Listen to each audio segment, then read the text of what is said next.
seminar titled The European Economic Area, State of Play and Future Challenges. We have got three prominent speakers today who will speak for about 15 minutes each. Andreas Schwab, who is a member of the European Parliament and a rapporteur for a new report on the EEA and Switzerland in the Parliament. Dr. John Erik Fossum, professor at Arena, Center for European Studies at the University of Oslo, and Dr. Johanna Jónsdóttir.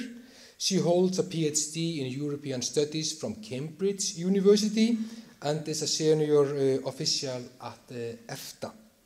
And following their presentations, we hold panel discussions where Birgir Ármannsson, the chairman of Alþingi's Foreign Affairs Committee, will join us.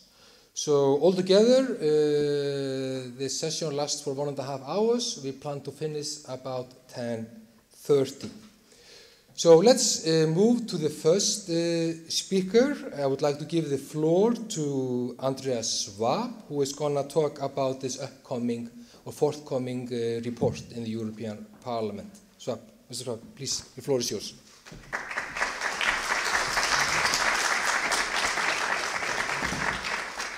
Good morning, everybody. Thank you so much for giving me the chance this morning to speak here in the context of this conference in Iceland, in Reykjavik. It's my first time to be here, but when I came here, I discovered a lot of points how and why I could feel at home here. So thank you much for your hospitality, and thank you so much to give me the possibility to talk a little bit about the report that the European Parliament has already done 5 years ago for the first time. It was the same title, European Economic Area, State of Play and Future Challenges, and at the time it has been done by a Polish colleague. But I have to disclose to you that it was my idea at the time already, because in the European Parliament it's the team of coordinators who decide what line for the committee to take in own initiative reports. And I came to this idea because I'm personally coming from a border region which is very close to Switzerland, in the south of Germany, between France and Germany and Switzerland. So it's, I think here it's very difficult to, but you can have an impression. And the people in my region, because of historical issues, are very convinced still that the European Union, that the European cooperation, that Europe is the best way that this continent has ever had since a very difficult history. But still, there is an ongoing debate about as to whether we have created enough fairness between those who are still well off in Germany and those who are better off in Switzerland. Okay, we have to admit that Switzerland is not a member of the European Union, and we take note of that. But we also see that no referendum can ever change the fact that Switzerland is in the middle of Europe. And therefore, we have to strike the right balance. And from this point of view, I think the report is very timely, just a year after the vote in the referendum in Switzerland on mass immigration. And I think it will be obvious that we want to be polite and modest, but that we want to be clear that the European Union is not a pick and choose issue, but a legal framework where everybody and every member state, be it in or be it out, has to take the responsibility that it has taken over by a legal contract, by an agreement. But I think you are not so much interested about Switzerland, but you are more interested about Iceland and the EEA in general. And therefore, I should start by saying that from my point of view, Iceland is an important Nordic partner of the European Union. You can figure that out with a lot of economic data that shows that the exports, the economic balance between the European Union, between specifically some member states and Iceland, is growing and growing. That also Iceland had a very strong record of success in the cooperation in the EEA framework. Our political ties, and I'm very grateful for the President of the Foreign Affairs Committee to be here as well, the political ties between the European Union and Iceland are very strong. We are sharing nearly all of common values. And I think it's also important to note that Icelandic people and Europeans as tourists or students share more and more of a common European frame, and therefore I think the cooperation within the EEA has been important and successful for both parties. Now, my second point that I would like definitely to add to this is that the economic benefits of the cooperation in the European Union or the cooperation in the European Economic Area can only be realized if common rules are timely implemented and applied. Also in Germany, in my constituency, or wherever you look in Europe, you will find debates as to whether one specific rule is good or bad. But we are not talking in Europe about one specific rule. What the aim of the cooperation in the European Union is about is to create a level playing field for all competitors to face a strong consumer group that will be in a certain way balanced moving forward and moving forward together. And that can only be achieved if we don't have a look only at individuals and their interests, but that we have a broader look in a common market.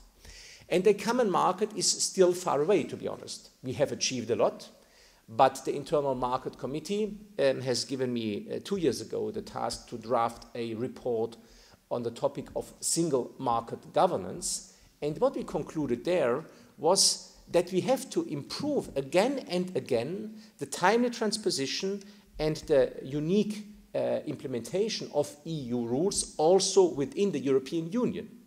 And that we can still get a further, it has been a study that has been done for this report, it can still be a further 3% of economic growth without any reforms, without anything else, just by fairly and correctly implementing EU rules.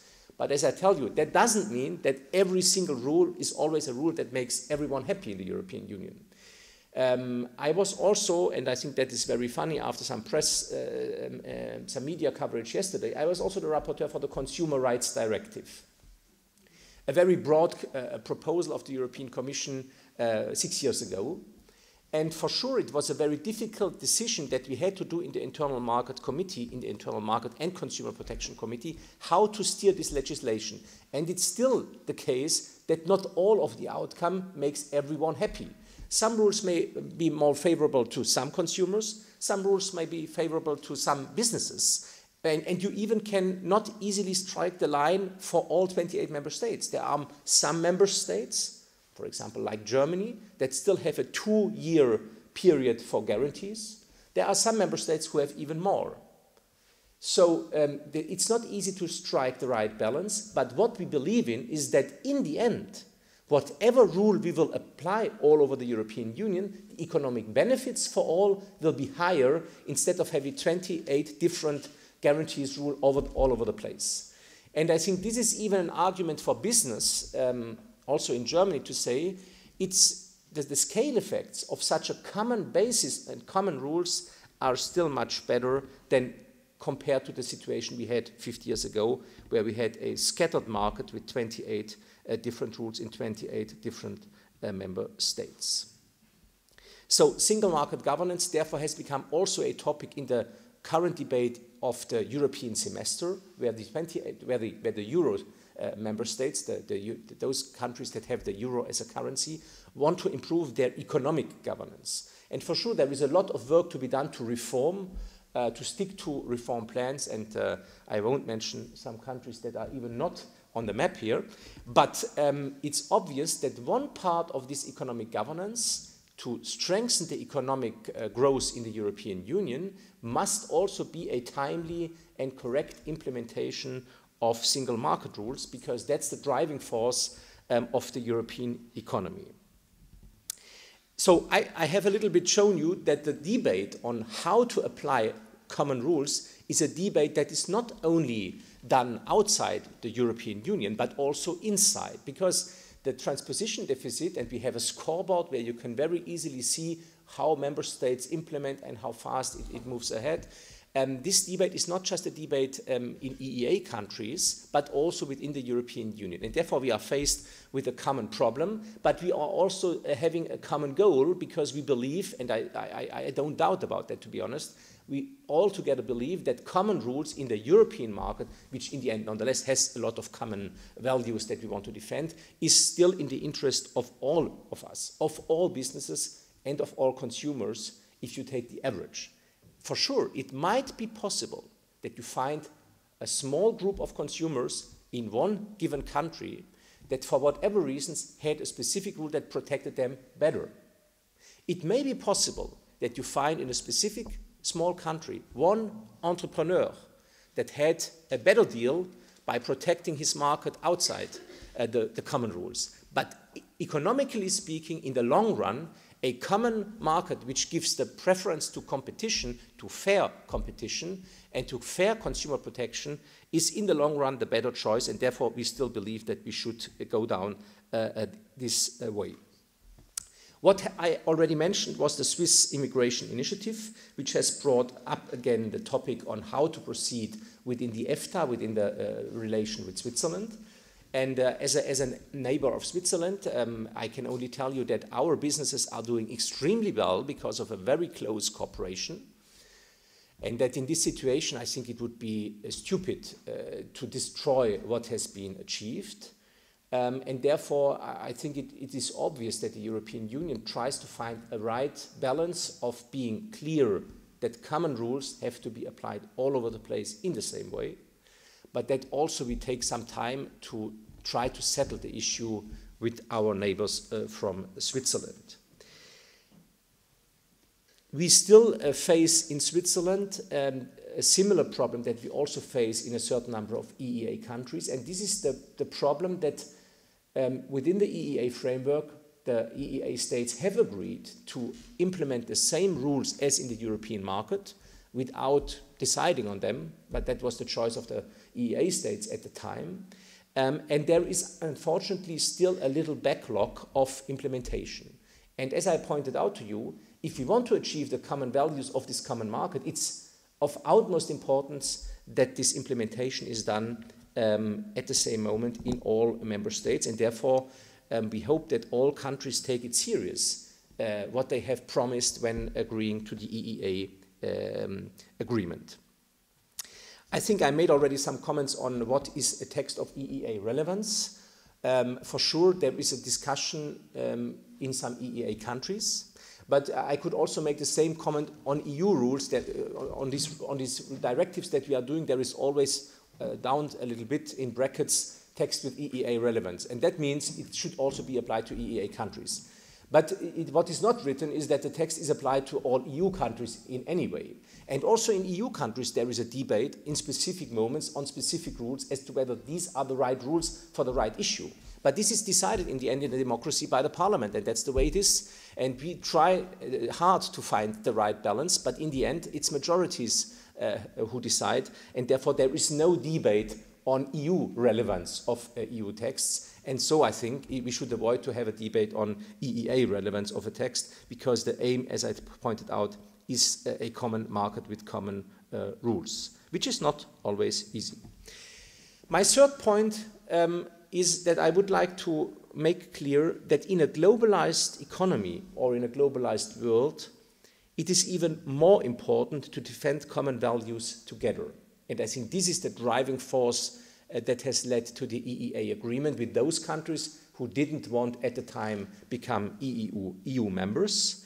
I think the EEA, the cooperation framework within the EEA, is something that the European Union today would not offer anymore. So those who have achieved this status can be, from my personal point of view, very satisfied. But it is not a one-stop shop. It's not an issue where it leads all in one direction. It's a privilege, but a privilege with obligations, and therefore also here the common values have to be defended together, and that means that the common rules have to be implemented in all areas. And this is in a certain way also the aim of the report that I'm about to draft, which will look very similar to the report that we have achieved and voted 5 years ago, which is a call for a very strong respect of common rules, remembering all parties, the European Union, but also the EEA countries and Switzerland, to stick to what they have promised. And that will be the starting point for the debate in the European Parliament, where we will also hold a hearing on the 6th of May, where we invite interested parties from all parts to discuss with us and to explain what they see is positive and what they see as problematic in these agreements. And therefore the report will not call for an end of this cooperation, but it will for sure call for a very strong recognition of all the details of this cooperation that has been done. For sure, in politics, you never know. I think there will be once a vote in an island very close between here and Europe, something like this, and that vote in the UK will probably make a very important point on the debate that is done not only in relation to my report and the EEA agreement, but much further. Nobody knows how this will end, and therefore we have to be very open-minded and very clear. It will be other points that are political of nature that we cannot totally oversee. Switzerland has taken a public vote, a referendum, where they said that they want to stop mass immigration. The European Union has been very clear that this is an issue that Switzerland cannot do in this way within the common framework, and therefore has to choose what they want to do. We could imagine that at a certain moment in time in the next year there will be a new referendum trying to figure out a broader cooperation proposal for Switzerland with the European Union, putting aside the referendum from last year. But as for Iceland, it's the same for Switzerland. This is a decision that has to be done in the relevant countries, which are independent sovereign countries, what the European Union and the European Parliament will always respect carefully. But we will remind in this report, and I think with a very broad majority, that this is then nonetheless clear that with this goes a very strong need to respect the agreements that have been taken and have been accepted. And therefore I think also today's conference can shed some light into some specific points that I haven't been able to address so far. And I'm also looking forward myself to the speeches of my colleagues. In any case, thank you so much for your attention.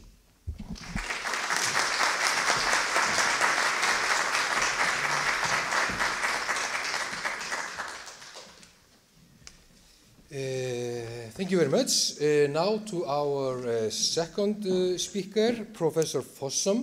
He is going to present findings from his forthcoming book, which will just be out in June, titled The European Union's Non-Members, Independence Under Hegemony, and the book deals with the EFTA states. Professor Fossum, please.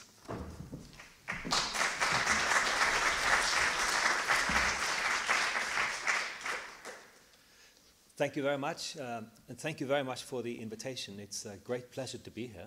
Of course, Iceland and Norway have been historically deeply related, and of course are also the two states that are probably the most similar in terms of their relationship to the EU.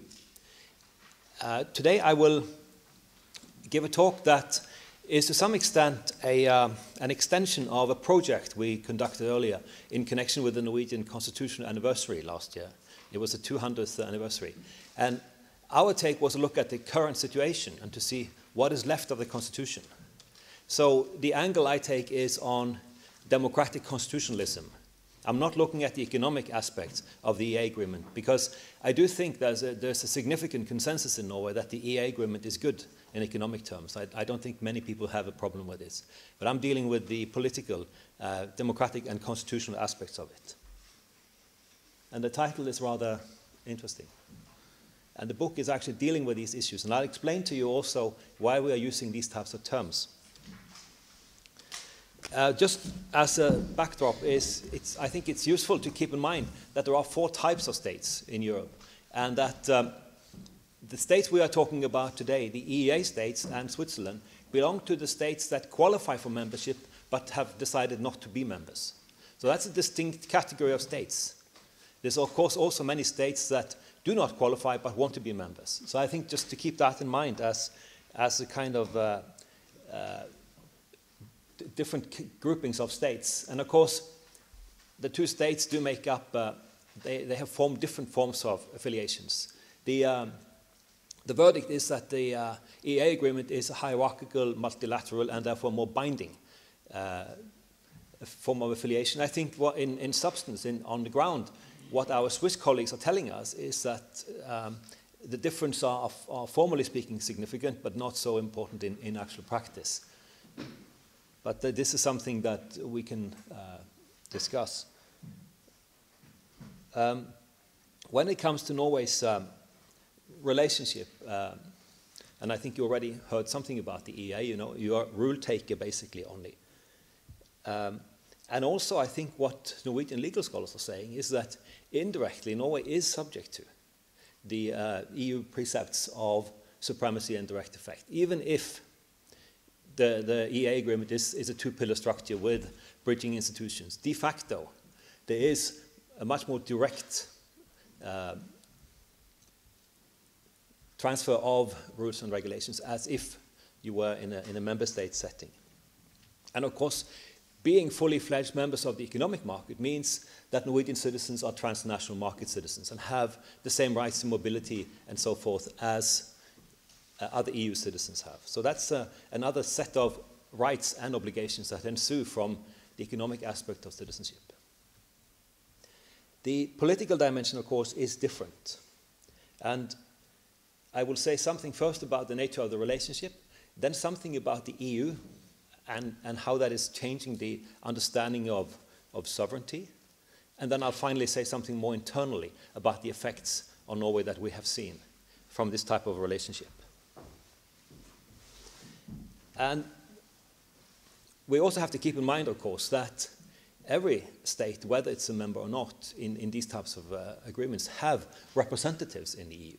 So there are experts in the Commission groups, and also in the Schengen, there's a more extensive form of presence. And the Norwegian Parliament also has forms of access to the EU. And remember, this is not only in the vertical sense, but it's also, I mean, in relation to the European Parliament, but also in terms of interparliamentary coordination. But this is on invitation. It's a special guest at these COSAC meetings that are meetings among parliamentarians. It's not, I mean, they have to actually formally send a request, and then they are invited. And they're also present to have listening posts in the parliament. Now, this is not, however, as I said, it's a rule taker, and this is not a system of joint decision making. The Norwegian Parliament passes laws, but in reality, those laws are have already gone through the legislative procedure in the European Union. So therefore, we can say that Norway's relationship to the EU is one of representation, but without politically elected representatives in the EU. So then I want to say something, what this actually is. If you look at this, the thinking about representation, what does this actually signify? And the term I came up to the closest is something that Edmund Burke framed in the late 1700s, namely virtual representation. So I have a definition from Burke that is that you are being represented by somebody, but you do not actually elect those representatives yourself. That's what Burke was using. And Burke's idea was that there should be an affinity in interest and also in ideas. And that's, of course, a question. Burke operates with the idea of rather long-term and unified interests. And in pluralistic and dynamic situations, it's very difficult to find that this can operate. So the whole idea of virtual representation is somewhat problematic, but the structure of the relationship is one where you are being represented by others. But you have no say in authorizing or holding these representatives to account. And this is actually a pre-democratic, it's a paternalistic form of representation. And it was actually also what the American colonialists were rejecting in those days. And he, of course, Burke was also then siding with the American colonialists and with the Catholics, saying that they were not adequately represented, even if the UK Parliament in the day said that they would be speaking on their behalf. Of course, Norwegians have been making efforts to obtain representation by soliciting other representatives to speak on their behalf. And that's called surrogate representation. You're looking for surrogates. And the Norwegians in the early stages of the EEA agreement had high hopes that the other Nordic states that were members, who joined when basically the EEA agreement came into effect, that they would speak Norway's case. I think they have generally been disappointed by this because of the conundrum. It's not only the dependence, but the fact that these representatives have few interests to promote Norwegian interests because the Norwegians themselves have chosen to be in this situation. So this situation is one in which you have a one-way kind of relationship. So why, then, is this presence or political representation in the EU so important? And I think what really should concern us here is that the EU alters the substantive contents of state sovereignty, not the formality. States are, of course, formally sovereign. However, the EU reprograms the manner in which states operate in a rather fundamental sense. And it is in a more horizontal way than you normally think. It's not an imposition by the EU as a separate level of government, but it's the fact that it brings together representatives of citizens and states in EU institutions that are making decisions in common. And that's what often is referred to as pooling and sharing of sovereignty.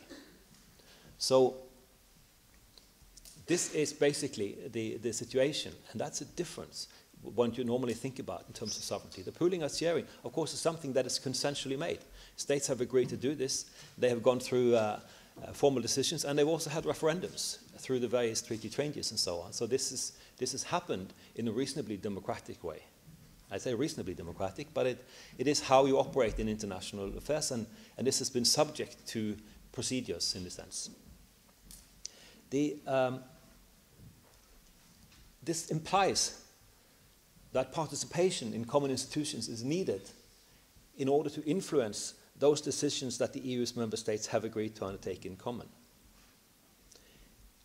And what I also think is fundamentally important in this, partly because of the lack of really watertight compartments between issue areas, means that the EU, as I say in the second line, appears to be moving towards a system where institutions of joint decision-making increasingly shape and set the terms of each state's domestic sovereign rule. I think this is fundamental, because this is the fundamental actual constitutional component, that if a state no longer sets the terms of its own domestic sovereign rule, how it is supposed to be conducting its own affairs, not the ones it does in common with other people, but its own affairs, then something fundamental has taken place.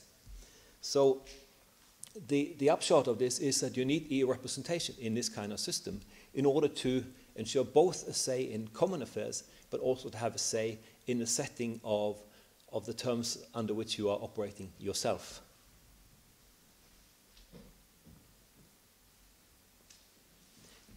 So the implication here is, of course, that this also involves issues that are not formally included in the agreements that states have signed with the EU. There's a spillover in that sense. Because, of course, insofar as the second development proceeds, it will entail the entire framework of decision-making in a political system. That's why this is a constitutional issue.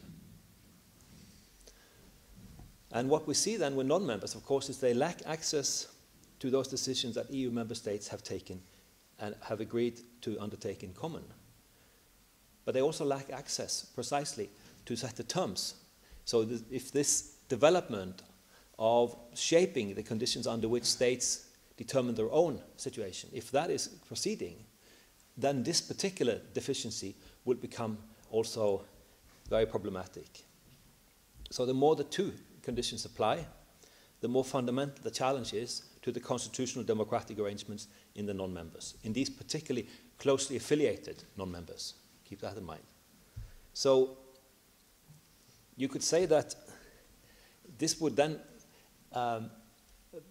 could almost talk about as arbitrary domination. It's not arbitrary, but it is a system of domination because you have no say in the setting and determining of the rules. So I think it's important then to say that domination is an unintended effect because the EU is not set up to dominate states. It's precisely a co-decision system. But when you decide not to participate in those bodies that actually determine the conditions, not only of common rule, but also of how you conduct your own affairs without necessarily wanting to submit to other states, then this ends up being a system of domination. That's why we have the issue of domination in the title. But it's very bizarre because the arbitrariness is very limited in this sense, because it is rule-bound, because the EU has set up provisions. We heard about this, about legal uniformity and the procedures in the EU. So this is a very unusual form by which you are somehow voluntarily subjecting yourself to something that is ending up looking like a system of domination. And then, of course, the quality of your own system depends a lot on the quality of that system that you are subject to. And in fact, one could argue the quality of your system is more dependent on the quality of that system that you are party to than it would be for those that are actually members and can affect and reshape that system. So that's why my argument is that this is de facto a constitutional issue and with deep democratic implications. Then I've also said something about the effects on the non-members. And of course, it follows from what I said earlier that EU integration affects the delineation of what are domestic and what are external issues. And the EU is really bizarre in that sense because it's an upside-down kind of federal system. It is regulating in common what those issues that were normally understood in states as the most internal issues, whereas many of the issues that are external are still more or less under the control of states. So Josef Weiler, one of the foremost legal scholars of the EU, talks about it as an upside-down kind of federation. So that means that the state's hardwiring in a way in which it's dealing with domestic and international affairs is, of course, reshaped by this. And what my argument is that this gets a particular twist in the states that are closely affiliated but are not members. In member states, this hardwiring is changing, but the whole systems are changing because they are part of the system. Whereas in the closely affiliated non-members, it gets a particular twist in terms of the way in which the state operates to deal with its domestic and with its external issues. So one of the implications is that people are talking about the EU as a case of executive dominance. That is that elected and non-elected officials and experts play a very prominent role. And parliamentary assemblies in the EU are catching up, trying to keep them under control.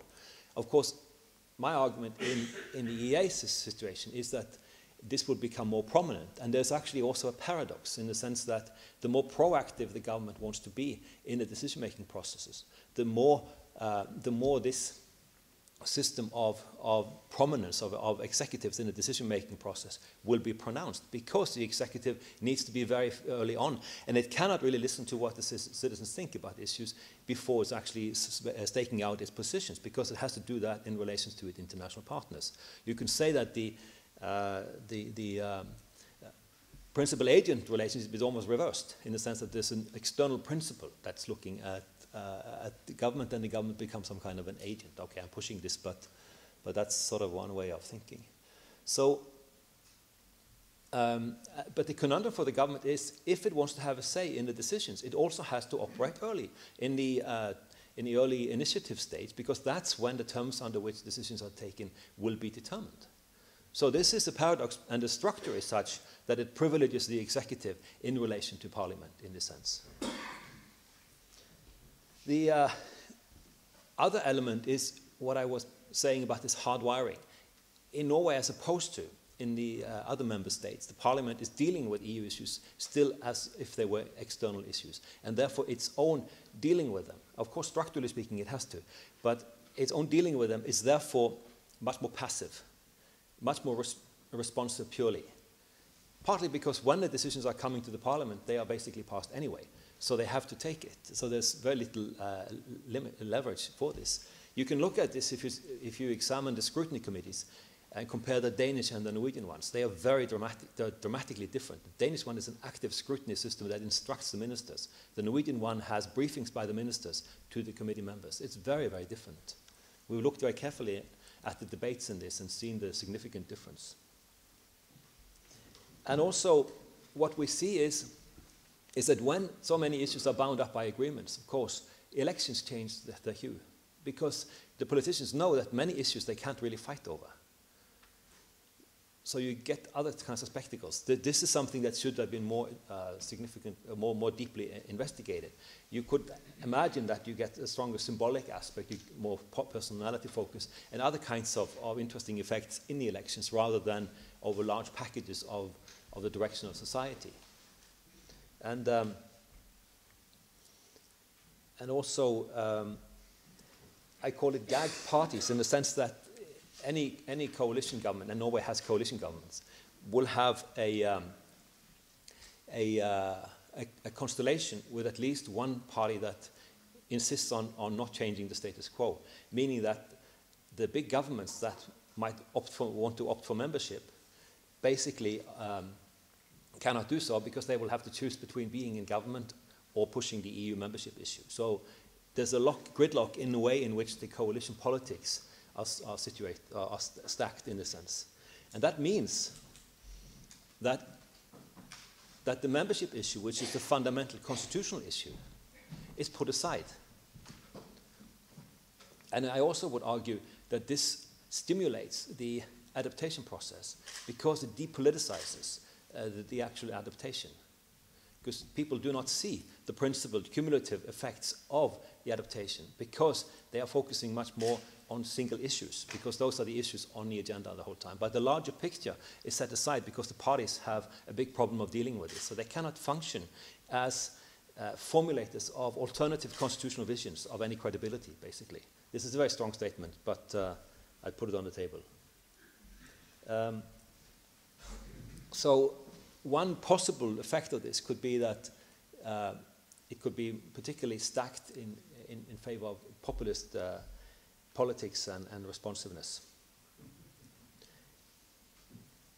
And also where you will have a constellation where parties would continuously criticize the elite and talking about national betrayal of the elite and so on. So you get a kind of oppositional logic inside the way in which the political dynamic is set up. And there's also, therefore, a strong wear and tear on parties that are in government in terms of popular support, because they are tied in to many types of obligations, and they have a problem communicating to people why these decisions are in this form and shape, because they cannot take credit for those decisions that are favorable to citizens that come from the EU, because they haven't themselves been party to making them. So the credit blaming game is also somewhat different, because you don't have the credit taking option that member states would have. So I would argue that the Norwegian situation and the decision to stay out of the EU, formally speaking, was in protection of the old standard traditional understanding of state sovereignty, which is thinking about sovereignty as akin to popular sovereignty, where the people decide themselves. In this situation, where the substance of sovereignty has changed, this has turned into a very awkward and bizarre form of kind of hegemony. So, as I say, EU appears in this sense, and the closer the association, the more acute the problem is. The other thing about this is that you could say that on the one hand that the fact that you are subject to a system of regulation therefore feels like a system of domination. The problem also is that you have agreements that the EEA agreement is dynamic. Schengen is also, but there are a number of areas in between that are not regulated. Besides, Schengen has been incorporated in EU treaties, whereas the agreement Norway has signed with the EU is not. So So when the EU continues to integrate, there are areas that are uncertain. So there's also a level of uncertainty in this that needs to be covered, because people need the same level of security in this situation too, because you are so closely affiliated. So uncertainty also emanates from lack of regulation, EU regulation. So it's a kind of a double bind in this. And of course, I think it is very important that, as I said, the quality is increasingly dependent on the quality of EU governance. And therefore, we have to examine the crisis and how that is changing the EU as well. And finally, I want to end up with a speculative note very quickly, just to bring up this, because I think this is something that could have significant bearings. This is a broad canvas, because early on, one was thinking that the debate in the EU was on the first line, between points 1 and 3. That is, that you would have a uniform process of integration or disintegration. What you can see now with states, the development of the monetary union, crisis responses, and also abstentions or exemptions and so on, is that you can get both differentiated integration and differentiated disintegration in the EU. And therefore, I understand why the EU is underlining the need to have common uniform rules, because it's facing these types of internal pressures as well. And of course, the UK is an interesting one that is somewhere probably moving, could be discussed at least in relation to box 4 in this kind of category. But states locate themselves differently in this, showing that the EU is a complex accommodation system of different forms of affiliation, even among members. And of course, the interesting point for the non-members, affiliated non-members, is precisely what this entails when the EU itself is quite differentiated. What does that imply for the nature of these states' relationship? Okay, thank you very much.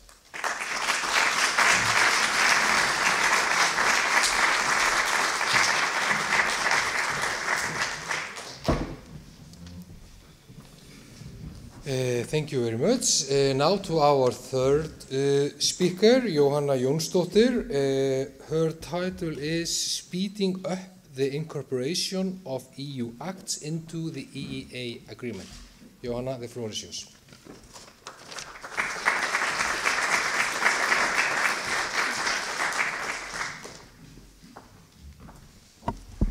Thank you. I want to start by thanking the organizers for inviting me here today. It's been very interesting for me to hear these presentations that we've had before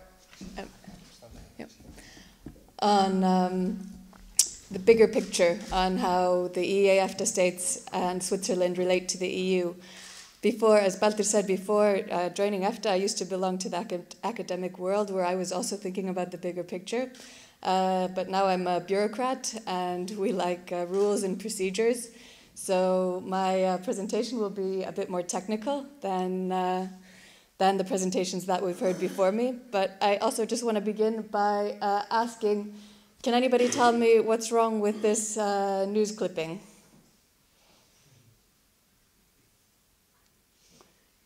It's tricky maybe for those who don't work, yes? Yes, thank you very much. And we at the EFTA Secretariat actually often see these pictures in the media where we are portrayed as the EFTA Surveillance Authority, but the EFTA Secretariat and the EFTA Surveillance Authority are actually two very different organizations, even though we both belong to the two-pillar structure of the EEA agreement. We at the EFTA Secretariat are assisting the member states in order to incorporate EU acts into the EEA agreement. The EFTA Surveillance Authority, on the other hand, is a much more independent body, which actually looks at the implementation of EU acts once after they've been incorporated into the EEA agreement. And this is two very different things. So I wanted to actually focus on this even more, incorporation versus implementation. And there's been a lot of talk in the media on how slow Iceland is at implementing EU legislation and so on. But there are two separate steps to this process. First, acts need to be incorporated into the EEA agreement, and then once this has happened and once all constitutional requirements have been fulfilled, then EU legislation is implemented at the national level, and that's where the EFTA Surveillance Authority comes in. But in terms of incorporation, what happens at the EFTA Secretariat is that when we've identified, for example, a new proposal for an EU act, we notify our member states. They look at this act. We discuss it in our working groups where we have experts in different areas from all the EEA-EFTA states, Iceland, Norway, and Liechtenstein. They come to Brussels. We discuss new proposals for EU legislation and whether there might be any problems, for example, for the EEA-EFTA states in adopting these acts.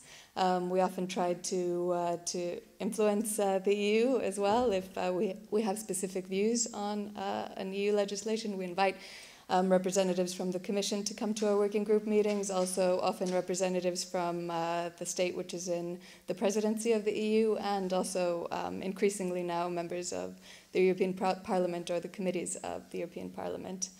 Then once an EU act has been adopted, we send out what's called a standard sheet, where the EEA-EFTA states have to confirm that this act is EEA relevant. They have to notify us whether they need any adaptations when we come to incorporate the act into the EEA agreement. And yes, they have to submit this back to us. Once this is done, we draft a joint committee decision, and the joint committee decision that has to then be adopted by the EEA-EFTA states and the EU in the EEA Joint Committee, which is made up of ambassadors, the ambassadors in Brussels of our member states and representatives of the EU. Once these joint committee decisions have been adopted into the EEA agreement, it can also happen that certain acts have constitutional requirements, which means that the parliaments of the member states have to agree to the act before it can enter into force. And after that has happened, the EFTA Surveillance Authority can start looking at the implementation. And so now, as I said, there were two separate aspects. First, the incorporation, and then the implementation. Since I am speaking on behalf of the EFTA Secretariat, I will focus only on the first question. So, is there a problem in incorporating acts into the EEA agreement, or is there a backlog, which some people have called it? Well, a few years ago, I've been at the EFTA Secretariat for almost 5 years now, and it was pretty much at the beginning of my time at EFTA that there was an increasing debate on whether that, or there was a recognition, let's say, that there was an increasing number of acts which were pending incorporation into the EEA agreement. So the acts which the EU had adopted and had not been incorporated, the number of acts was growing. And at meetings with the EU, it became increasingly clear that the EU was growing a little bit more impatient with the EEA-EFTA states. And firstly, let me just say that there is a clause in the EEA agreement which says that acts should be incorporated into the EEA agreement as closely as possible to the time which they are adopted by the EU. And this is, of course, the reason for this clause is to avoid any discrepancies on the internal market. Since the EEA-EFTA states participate in the EU's internal market, the idea is that the legislation in the EEA-EFTA states as closely resembles that of the EU as possible. But saying that again, it's impossible that there is no delay between the incorporation of the Act into the EEA agreement and its adoption in the EU, and that's because the incorporation of these acts is not automatic. This is a decision that must be taken jointly by the EEA-EFTA states and the EU, so it's impossible that there is no delay between the adoption of the Act by the EU and its incorporation into the EEA agreement. But there was, so in 2012, but there was sort of a feeling that this number of acts that were waiting was growing. So in 2012, we initiated some changes to the procedures for the incorporation of the acts into the EEA agreement. These were fairly minor changes. They mainly related to the increased use of reminders to the EEA-EFTA states if they were delaying their responses to the standard sheets, and also a more formalized method of the EFTA Secretariat looking at any potential horizontal challenges in EU proposals for new acts that were coming up. These changes, we found that they resulted in some short-term increase, speeding up in the incorporation of acts into the EEA agreement, but then in the longer run they fell short of really speeding up the process. So we launched, in the summer of 2013, we launched what was called the EEA Efficiency Project. And the goal of this EA efficiency project was to come up with new procedures which would make the incorporation of EU legislation even more efficient, so to speak.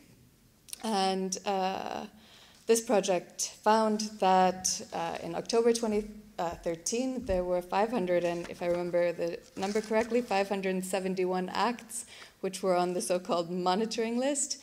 And this is also a question of how do we define the backlog?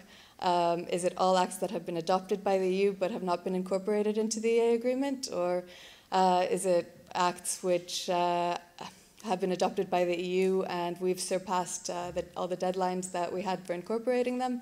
So there was quite a debate on how we define this backlog, but in the end we have quite a simple definition.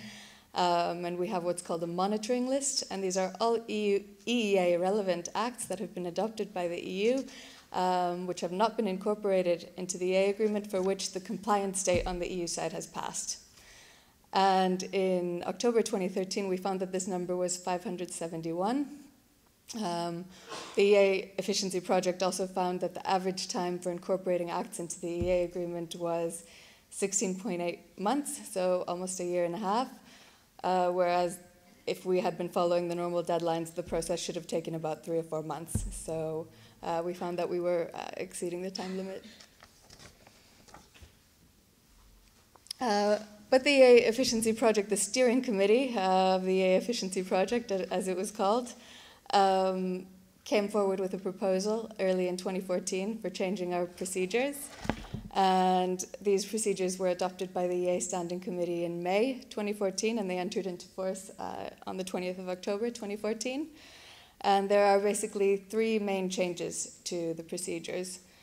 Firstly, we have an early assessment of EA horizontal challenges in Commission proposals for Council and Parliament acts. And this means, because the EFTA states are not members of the EU, we can have certain challenges that maybe members of the EU don't have regarding EA relevant legislation. For example, there can be what's called a 2-pillar issue.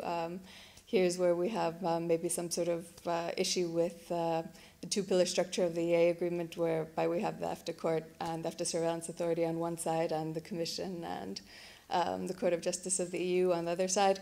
There might be some issue in the Act which doesn't really fall well under this 2-pillar structure of the EA agreement. We might also have third country provisions in the Act which don't fall under the scope of the EEA. We might have criminal sanctions or fines which also are normally not considered EEA relevant. So the idea with the new procedures is that we will have an early assessment already when acts are on the proposal stage before they've been adopted by the EU. We assess all these potential challenges. The Secretariat provides its assessment to the member states. And the member states, what's new, actually we were already doing this before, but what's new with the new procedures is that the EFTA states must then also get back to us and tell us whether they agree with our assessment or whether they have identified any potential challenges themselves. And this is done, of course, in the hope that we can address these challenges early while acts are still at the proposal stage, and then hopefully even make some changes before the act is adopted, and that would make the incorporation of the act into the EA agreement hopefully easier once it's been adopted by the EU. The second main change is that we have an early start to the incorporation of Commission acts into the EA agreement. Actually, most acts that are adopted by the EU are not adopted by the Parliament and the Council, they're adopted by the Commission. It's the old comitology process, so now it's called implementing and delegated acts. These acts, once they've been adopted by the EU, are published in EU registers before they're published in the official journal of the EU, and the idea with the new procedures is that we will actually send out information about the act and start the incorporation process once the act has been published in the EU registers, rather than once they've been published in the EU official journal, and that will give our member states a little bit of extra time to deal with the acts. The third part of the new procedures is that we have a fast-track procedures for straightforward acts, and these are acts that, by their nature, don't cause any horizontal challenges, which I was talking about before. They don't have constitutional requirements, and they are, just by their nature, quite straightforward. The Standing Committee of the EFTA states has adopted a list of categories of acts which fall under this category, which can fall under the fast-track procedure. And the incorporation of these acts into the EEA agreement has become more automatic. But of course, because of sovereignty issues, the EEA states will always have a chance to oppose this fast-track procedure. If they feel that the act actually does pose some challenges, then they can put a stop to the fast-track procedure, and it will then follow the normal procedure for the incorporation of acts into the EEA agreement. We will assess the effectiveness of these new procedures in 2016. In the meantime, I can tell you that there has been, according to the newest figures that I have, which are from the 25th of February, this shows that there are 443 acts on the compliance list, and this is actually a 25% decrease from the number of acts awaiting incorporation at the same time last year. We also see that 49% of the acts which are being incorporated, have been incorporated during this time, have been incorporated through the fast-track procedure.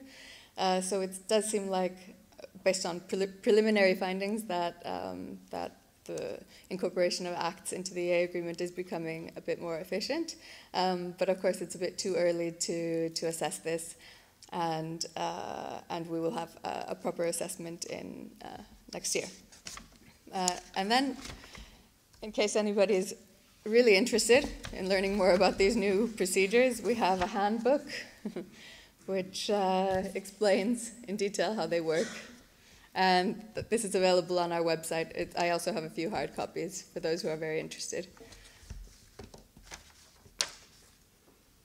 Thank you.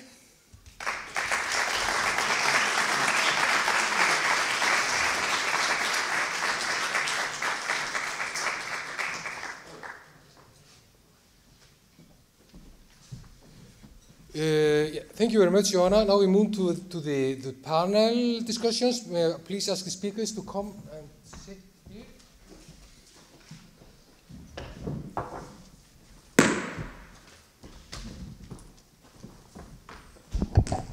And I would like to welcome Mikil to the table. And I would like to offer him to say a few words in the beginning before we move.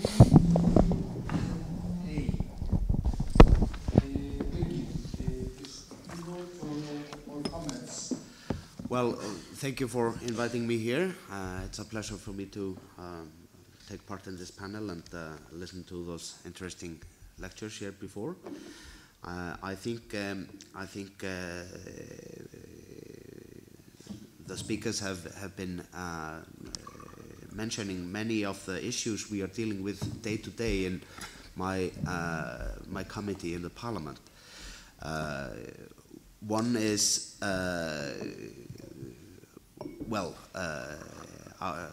how we fulfill our obligations according to the EEA agreement, and it's right that we have had a backlog. We are cutting it down. I hope. I think we have made some progress in recent months, at least, because of course we realize it's quite important for Iceland and for Icelandic both companies and consumers to be able to operate in the internal market without difficulties. So this is of high importance for us, of course. We also have been dealing with, you could say, constitutional problems regarding the EEA agreement. We have been, from my point of view, able to deal with it, and we have found solutions. But nevertheless, from a constitutional point of view, of course, the system is far from being perfect. But when we measure the costs and the benefits of this arrangement, I think I speak for most of my colleagues that we believe that it is worth it. It is. We certainly experience difficulties, problems regarding the procedures and system, the regulatory system of the EEA agreement. But nevertheless, we, at least most of us, accept this as a fact that we have to deal with, and the benefits are outweighing the negative things which certainly are there. But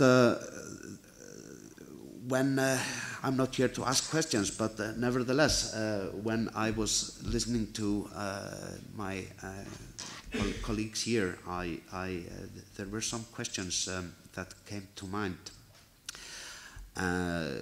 One is that the problems of the EEA countries, which can be described as democratic deficit or something like that, isn't that a debate we also see in many, or maybe all, member states of the European Union? And many of the problems that have been described here are, at least de facto, the same problems that politicians and other operators in European Union countries are facing day to day. I frequently meet with parliamentarians from national parliaments in the European Union, and they complain all the time on lack of influence on EU legislation. So isn't that, at least de facto, of course the legal structure and constitutional structure is different, but isn't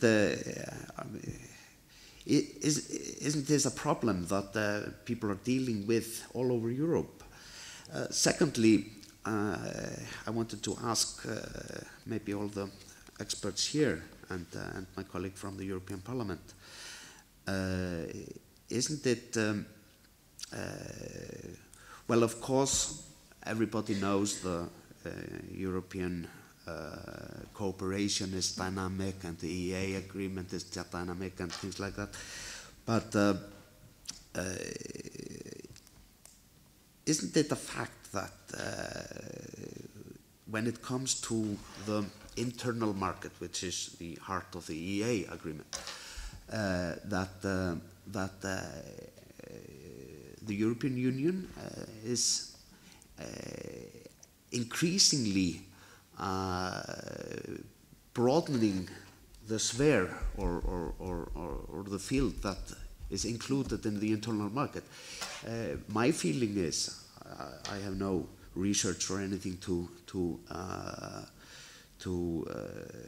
support this, but my feeling is that the tendency in the legislation of the European Union is to include more fields into the internal market, and also to go deeper into the standardization and things like that. So the European Union is, from year to year, you could say, interfering in more and more issues and setting more detailed rules on such issues. Thank you very much. Let's start with these two questions. If I may ask Fossum to answer the bit on democratic deficit, and Johanna and Schwab to answer on the internal market. May I please ask you to keep your answers short so we can give the audience a chance to ask some questions. Please, Fossum. Thank you. Now, this is, of course, a good and pertinent question, and I agree, of course. EU member states, of course, also are suffering from this. The difference is that they have access to the rule making. But this issue is not only political, it's also intellectual, because that's part of what I was trying to say, in that the EU is changing the understanding of sovereignty. So the intellectual challenge for us is, how can you ensure constitutionally valid democracy in a situation of deep interdependence? And this is the globalized situation in general. My argument here was that the EEA agreement gives you the legal certainty, so you can deal with that type of uncertainty, and it's better to have legal regulation than not to have legal regulation, because you get the predictability and so on. Anything with less regulations is always going to make you very capricious to all kinds of developments coming from anywhere. The problem is precisely how to subject this to democratically valid rules, and that's the EU experiment. I think the member states thus far have lucked out more than these states in this term. Thank you. Johanna, would you like to comment on the internal market? Yes. Thank you. Well, I think maybe what's been happening in the EU in recent years is that the tendency to have very small, maybe technical acts, which are very specific, linked to a very small topic, is that acts are no longer necessarily like that so much anymore. You can talk about this as well, but I think that maybe the tendency is to have broader acts which maybe are more encompassing. And so I think in that way it may be becoming more common that you have an act which perhaps has certain aspects of it which are related to the internal market and which are clearly relevant, but other aspects of the same act which are maybe have elements which are not so clearly linked to the internal market. So, but we of course at EFTA look at this very closely, and we try to pick out if there are, well, our member states especially point out if they feel that there are aspects of the act which they consider not to be relevant, and then we discuss that with the EU. So, if you could take on from here, is the EU really widening the internal market without asking the voters? No, I mean, in the process, and I think Joanna has perfectly pointed it out, in the process it's in a certain way the Commission who declares a text being a text with EEA relevance.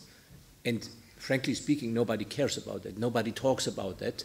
If the Commission writes it on the paper, it's there, and if they don't write it on it, it's not there. But there is no exchange of views on this. Mm-hmm. And I would like to stress that this is not with neglectance to the EEA countries, but it's you know, there are also plenty of issues coming from my constituency to this act. So I'm already totally working on these issues. I just don't have the time then to care also on the question as to whether in EEA countries there is an issue around that. That might be a little bit unfair, but here we are. I think it would be very different for me, or difficult for me to tell you here that's very easy, now we will take care of all these questions again. And if you allow me very quickly to add a comment to the other question, I think it's obvious that in times of globalization, all this is becoming very difficult to explain to citizens.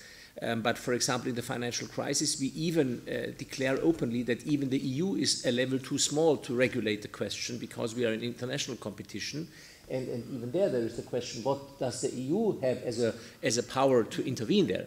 But what we are sure about is that we don't do it together. We will have nothing to say. So we try to do it together in sometimes a little bit a muddled along way, but still being able to say something on global G20 stuff than being totally outside. But democratic rules are in a certain way not perfectly dealt with as they have been dealt with 50 years ago. Thank you. We have at least 3 questions. Christian, may I ask you to start? Please ask you to stand up and pose the question. Please, Christian. Thank you about that. I note that Mr. Schwab is in a unique position to compare the EEA agreement with the EU's bilateral arrangement with Switzerland. And I was wondering whether you might be able to share with us some more impressions on how these two systems compare, perhaps taking inspiration from Johanna's presentation of the efficiency program, but also with regard to the monitoring and where the EEA agreement the United States are undertaking to monitor the implementation of the agreement themselves. Thank you, Christian. Yes, please. I mean, the daily experience of the work in the European Parliament is definitely, for me, coming from a border region close to Switzerland, that we have nearly no problems with the EEA legal drafting and decision-making process. And And I think this is in the end, you perfectly pointed it out, this is in the end the decision of the EEA countries as to whether they want to continue it like this or not. This is a very, let's say, practical model which allows the EEA countries to be outside, but nonetheless taking full part of the internal market. And for the European Union, it's easy because we don't have to deal too much with details from the EEA countries. But I may say that for sure we would be ready to do so if the need would be formulated. With Switzerland, it's different because it's not only because of me being close to the border, difficult to explain, but it's also very difficult to explain for people much further away from Switzerland why a country which is not member of the European Union can take so much benefits from the cooperation with this European Union. Now, for sure, they also take some obligations, but they can put at risk all the time the whole framework, and that is something where most Europeans have doubts as to whether this is a solid concept. So I think, and I think that was your question, we have to differentiate between both. That's what we do. Thank you. Yes, thank you very much. First, I would like to thank our speakers for very pertinent and very, very interesting presentations. I don't have a question, but Christian Andre referred already to the implementation deficit, and that hasn't been explained here. Johanna, you said very rightly that the backlog has been reduced from 517 to 443, and I would like to commend you on that. That's very good. But then there's the other side, the implementation of the acts once they have been incorporated in the agreement, and there, as you said rightly, the ESA is competent in that, and I would just like to give you some figures which are really very dramatic. So both Iceland and Norway again have the highest deficit in the whole EEA. That means all the 28 member states plus the 3 EFTA states. And the figures, the latest I have from 2014 is the EFTA scoreboard, and there Iceland did not transpose as concerns directives 32, Liechtenstein 5 and Norway 19, and as concerns regulation, Iceland did not implement 111, Norway 10, and in Liechtenstein it's direct application, so that is, they have no problem with that. But these are very dramatic figures, and it's the worst ever since the EEA agreement was adopted. So therefore, here in Iceland, it's really necessary that the intentions which the government has repeatedly put forward, that they follow through this action, that the means are put there, like Norway did, to improve the capacity of Iceland to make the EEA agreement work. Thank you. Thank you. Birgir, can you help us out to explain the increased Well, I don't think there is one single reason. I think the backlog we are dealing with now is maybe 3 or 4 years old, and we are working on this. I think both on the government side and also in the parliament. Some of the implementations need legislation which has to go through parliament. In other instances, regulatory changes of regulations by the executive power is enough. I think we have without having you could say a proper explanation of this. I would say that the focus over the last years, both in the government, in ministries, and in the parliament, has not been good enough in this sense. People have not been focusing well enough on this.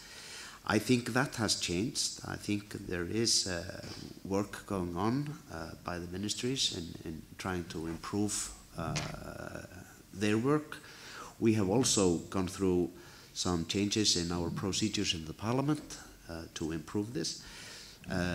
Because of course we want to be able to fulfill our obligations, but we also want to do it properly, and therefore we have to be focused, and we have to prioritize which issues we really want to put some time and energy into, and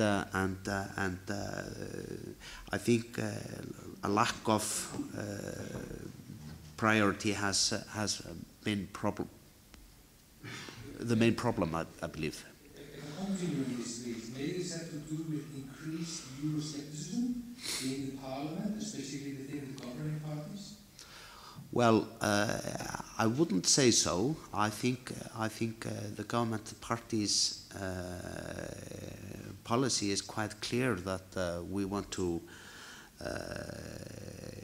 make more use of the EEA agreement. We are not supporting EU membership, but nevertheless we want to get more out of the EEA agreement. You could say that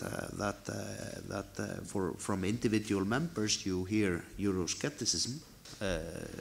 That's a fact, but I have to point out that the backlog is dating to the last parliamentary term.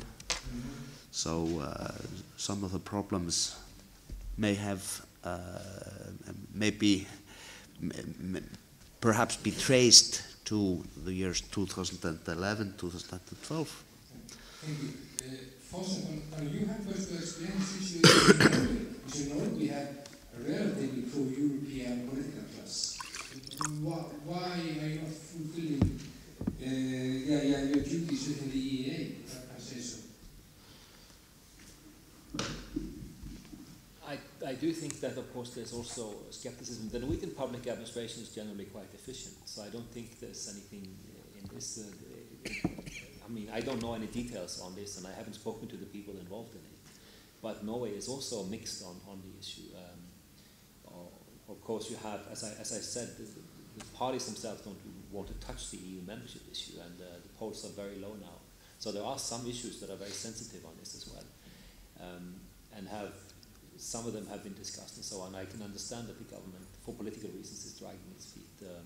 And the current constellation you have in government now with the Conservatives have generally been very pro-membership. They have, in the last party program, postponed the issue of membership, and I think that's a concession to the coalition they have now with the Progress Party. Because what's interesting in Norway is that the Progress Party is a populist party that initially started out relatively pro-European. So it's an exception to the populist, right-wing populist parties in Europe, in the sense that it was more libertarian and was more actually pro-European. What has happened, I think, over time is that they have become more and more skeptical. And now they have their own party program that they want to renegotiate aspects of Schengen. So you see that this is also coming up. So I think there are tensions inside the coalition, and the two parties that are supporting the government and parliament to ensure the majority are non-membership. They are against membership, both parties. So there is a break also on this, politically speaking, and this, of course, more or less will affect the implementation. Because Lisa Conant, a legal scholar, wrote a beautiful book some years ago where she talked about containing compliance. And this, of course, often happens in the EU on politically sensitive issues at the stage of implementation. So the public administration is not a neutral object, of course. I'm not saying that it's illoyal, but of course, some things are simply more difficult to get in. And just to add, okay, this might sound out of space, but I still remember Philip Schmitter in 1995 talking about the massive implementation deficit in Southern Europe, especially in Greece. Political issues. Thank you. Let's move to the next question. If you have a question, please give me a sign. Andreas, yes, my name is Andreas Schwab. I work for the Research Council of Iceland. Thank you for very interesting lectures or speeches. I have questions. One to Mr. Birgir Ármannsson and one to the rest. The question to you, Mr. Ármannsson, is that you mentioned the Icelandic constitution, and it's the backlog and things that we have, and we see that we are, receiving more and more regulation, and even more, for example, on banking and financial regulation, which are probably infringing on the constitution.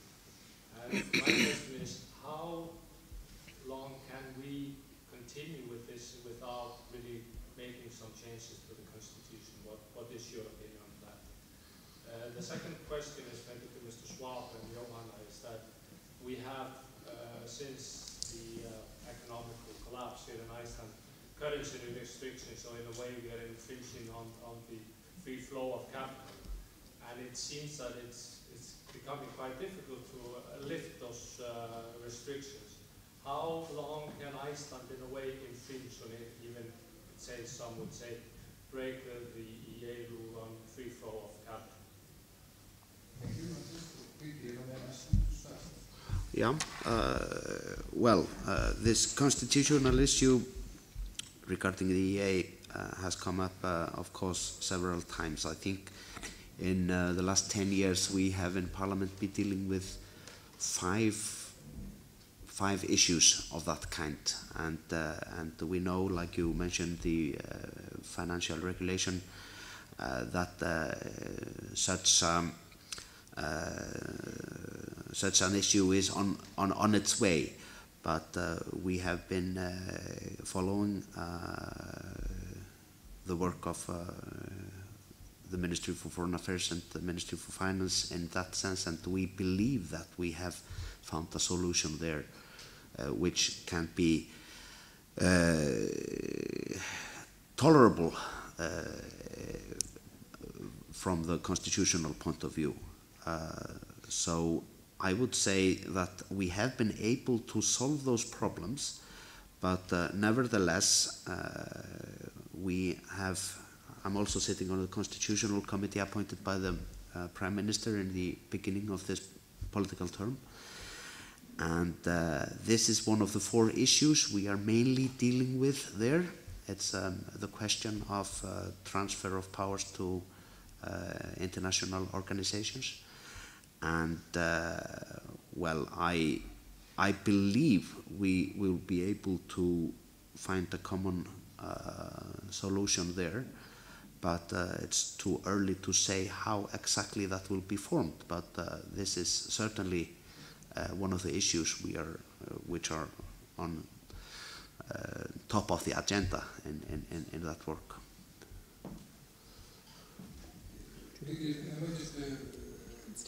On this, you mentioned that this in the beginning. How come that Icelandic parliamentarians that are reluctant to join the European Union, how come they accept all the EU regulations coming directly from Brussels?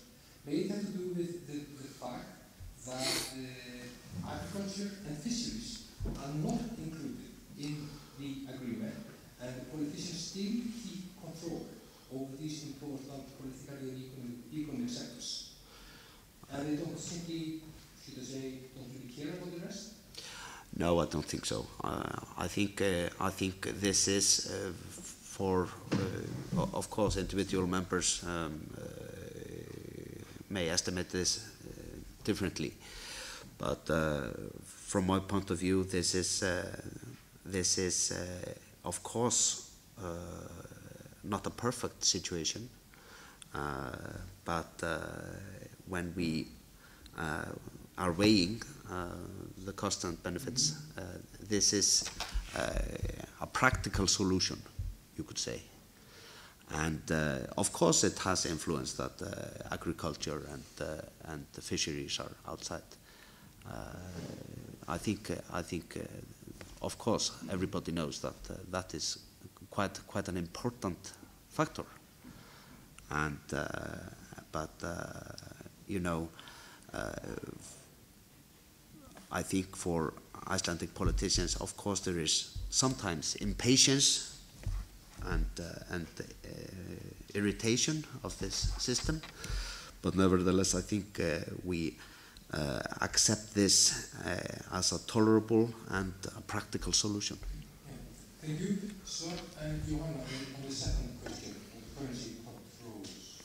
Please. I mean, I personally believe that we have so much in common between Iceland and the European Union. There is a lot of common ground to work together very closely. Having said that, as a starting point, I have to tell you that I think that Iceland has taken very strong measures after the crisis that this island has seen 2006-2007. These measures have probably been necessary, but they have been worked out seriously, and Iceland came back very quickly. So I think in a certain way, this is also an example for countries taking subsidiarity really serious, solving their own problems, first of all, as much as they can individually, and if they cannot anymore do it individually, then the next level has to help them. So I think this is an example where it has worked out very seriously, and I think Iceland should get some honor for that. How long this can be done, I think that's a question that on the one hand side is also it has to be answered in Iceland itself. And I would not exclude that in the current difficult situation in which the Eurozone is, maybe even for some other countries, that could be a tool to be used. But it's obvious for tourists, for businesses, that in the long run, it's a measure that doesn't stimulate the exchange of services and goods. So I think it's a question of years to bring that to an end. But at this stage, in difficult financial market situation, it can be a solution. And it can only be decided by member states. It cannot be imposed by any supranational level. And I think Iceland had the courage to do it itself. And I think that is something where we should be positive about.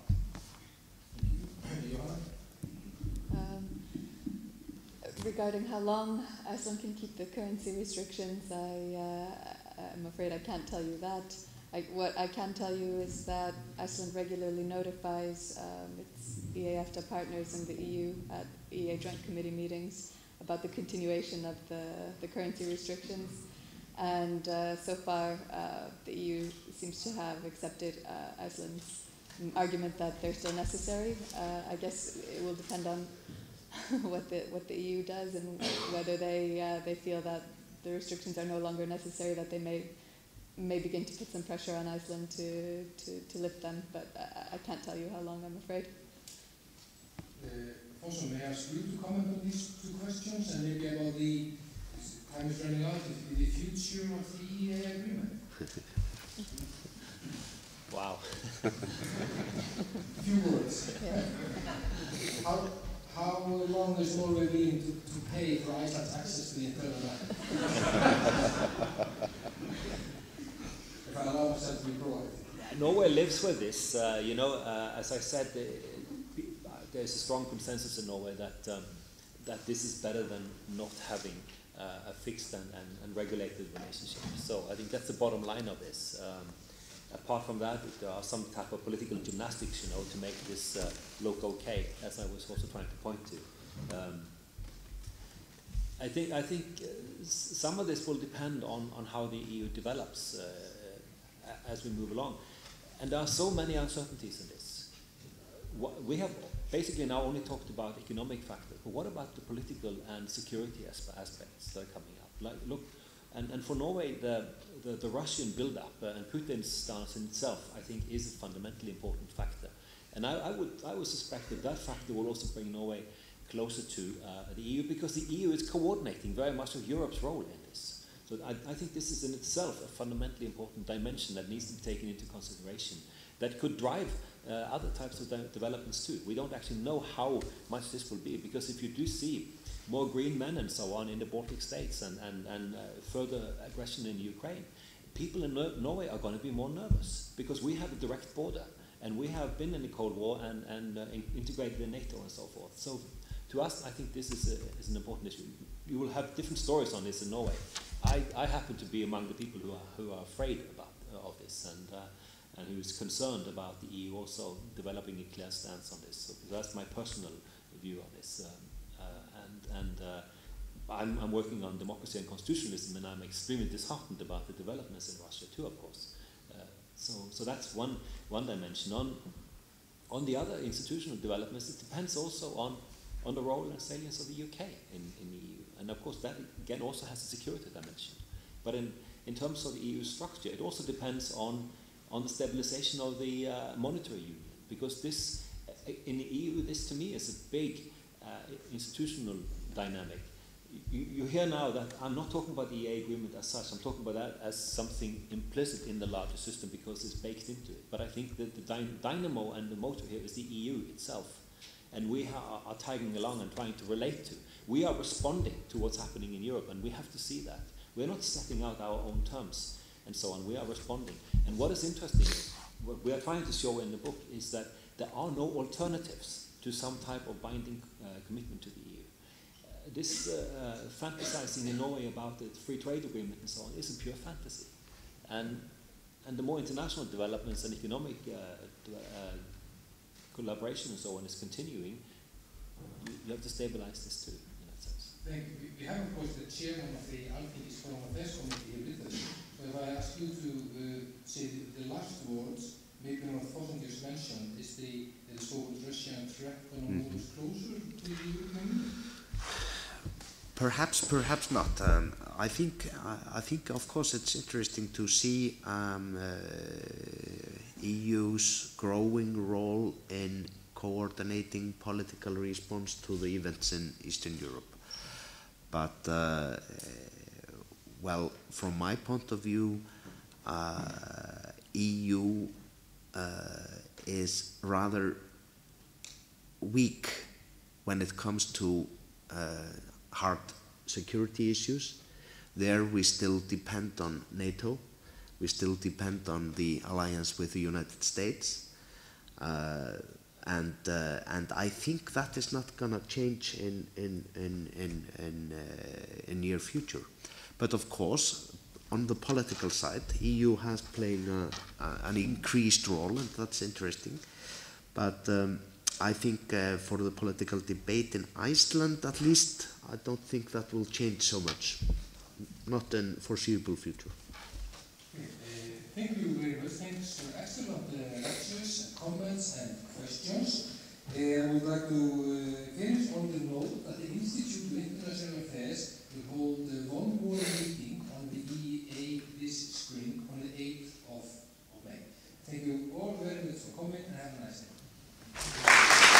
Thank you so much. I hope that was a difficult but trivial, because politics